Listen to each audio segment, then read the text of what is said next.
I'm going to Guam. I'm going to be speaking at the Guam Young Professionals group. That's going to be on a conference there on November 18th.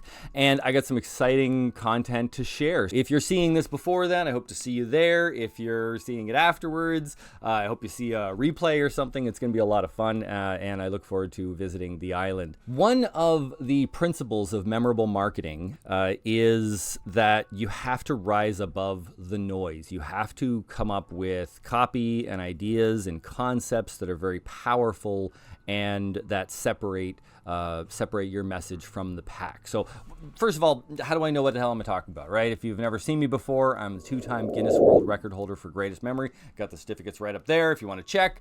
And I also am the founder and I run Farrow Communications. It's a PR and marketing firm, very successful, I might say, in Buffalo, New York. And I personally have appeared on well over 2,000 interviews, everything you see behind me, from CNN to the New York Times to the Today Show. So if you think that's impressive, then let me tell you a little bit about how I got there. One of the principles of memory that I taught for years is the principle of uniqueness. And this is how your brain decides what's important. Okay, have you ever thought about that? Like, how does my brain decide that I will remember that earworm that's stuck in my head for ages, but I can't remember, my homework, right? Or times tables or something like that, or a person's name. One of the ways that your brain does this, the majority of the time, is if it's called something called novel information. Now, I don't mean novel as in reading a book, but novel as in unique. But novel is actually a bit of a different word than unique. It actually means that it stands out in that particular space. So if I had a row of apples in front of me and all of them were green and one of them was red, your eyes would immediately look at the red one. That's our human nature. It's actually a survival mechanism. I call this the principle called the tiger in the jungle. And the story goes that if you were in a jungle, say 100,000 years ago, because we still have the same brains that we did when we were hunter-gatherers, we would look around the scene, right? We would see a rock, or we'd see a tree, we'd see a path in front of us, we'd see a frog on a little rock there. We'd see another tree, we'd see a tiger, maybe then you'd see a little forest animal scurrying along, and you'd see a bug on a plant, and then the tiger would eat you because you did not pay attention to the tiger. So the point is, for survival reasons, we have learned to pay attention to what stands out, filter everything that we see, hear, taste, touch, every sensory bit of information. We filter it out and we pay close attention to what our brain thinks is important. And it's usually the thing that stands out from the crowd. And the reason for that is, well, everybody who didn't do that got eaten by the tiger. So we're the descendants of the people who had the right strategy. So how does this apply to marketing? Well, when you're doing copy, copy is like writing email, text, or making a website, or like we do, pitching the media, it's so important to stand out from the crowd. A lot of people want to play it safe. Like when I tell people, when I coach them on how to appear on television, I was just having somebody who was appearing on a national ABC show, and I was coaching them on how to speak on camera. And our first impression is, well, I'm going to be kind of conservative. I'm going to be like polite. I'm going to speak when spoken to. I'm going to be cautious. And the reason for it is because you don't want to be embarrassed, right? You don't want people pointing at you, making fun of you. So the natural tendency is for us to kind of, be more cautious, but nothing could be further from success. The simple fact is, if you are the slightest bit boring, you blend into the background and your interview is going to be cut in half because people just aren't going to pay attention. Think of some of the people who have been really successful on television, think of like Richard Simmons back in the day, or, any of the infomercial guys, right? Anything like that. They're boisterous. They're loud. Their hands are moving. They're really, really creative. If anything, the riskier thing is to underplay yourself. You've got to go over the top. And this also works with business ideas and concepts. Like I'm involved in a bunch of businesses, and I've found that it's much easier to get investors. It's much easier to get success and to get people on your side if it's an interesting project. Let me tell you something. Like, what if I were to say that we were starting a business that was improving displays for retail businesses? Well, that'd be kind of boring as hell, right? Well, what if I said I'm making dancing mannequins for storefront windows? Well, that's really exciting and interesting, right? And I was involved in that business for a period of time, and I might jump back into it later on. I found when doing something exciting and interesting, it awakens that part of the brain. Literally, the software of the brain is called the reticular activating filter, and the RAF as we call it. And it filters out anything that it thinks is boring. But again, boring is not what we think it is. Boring is not just... a lot of people think that they have to put sex in their ads, or they have to put like controversy or something like that. And you can get someone's attention for a short period of time. That's fine.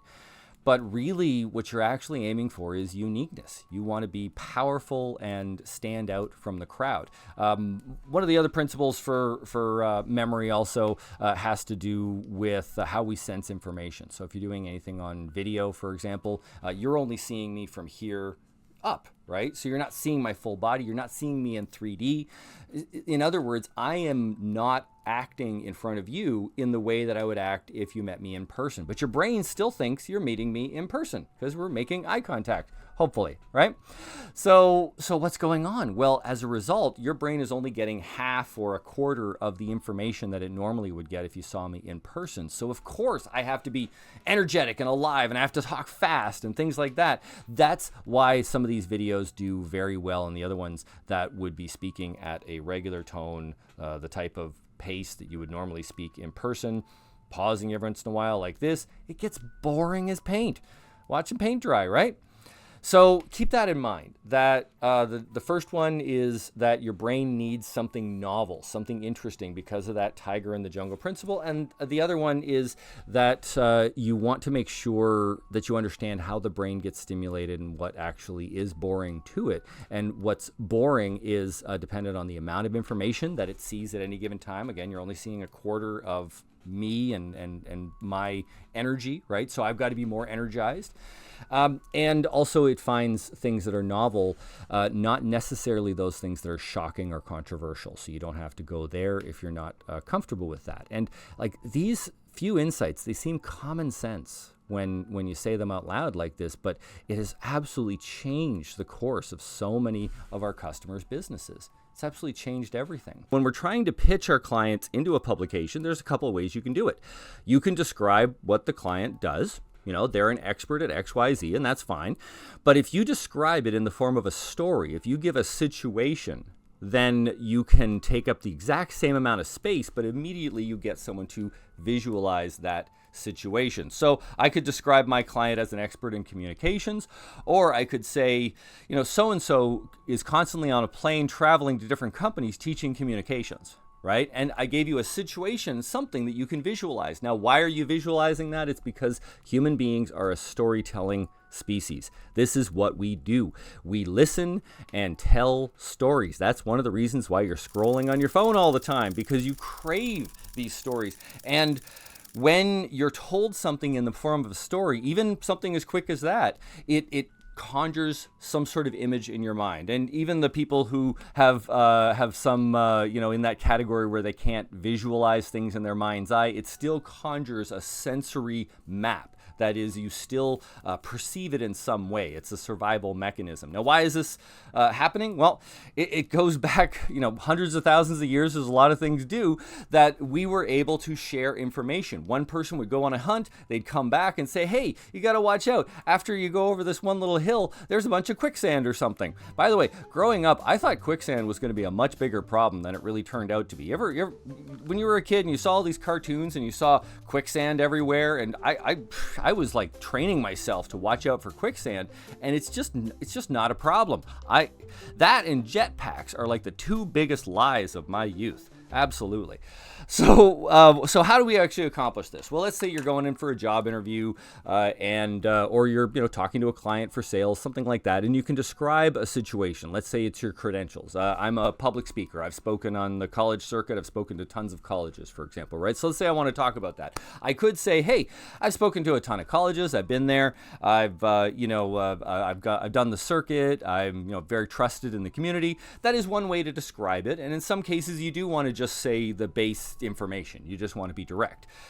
But another way to describe it would be, very often I would hop on a plane, I'd go to a college, and the most rewarding thing I would have is when a college student would come up and ask me questions about some of the content that I've been sharing, and it changes their entire college experience. So all of a sudden, I'm talking about being on a plane, I'm talking about being at an event, and I'm talking about a situation where someone's coming up. So the more specific you can get, the more likely people are to visualize it. Now, why do you want them to visualize it? Why does getting people to visualize information get me on major TV shows and such? Well, if they're a producer for a show like the Today Show over there, and they want to have me on the air, if I can get them to visualize me already there, then that is most of the work, because our brain on some level can't tell the difference between what it visualizes and what actually happens. I'm going to say that again.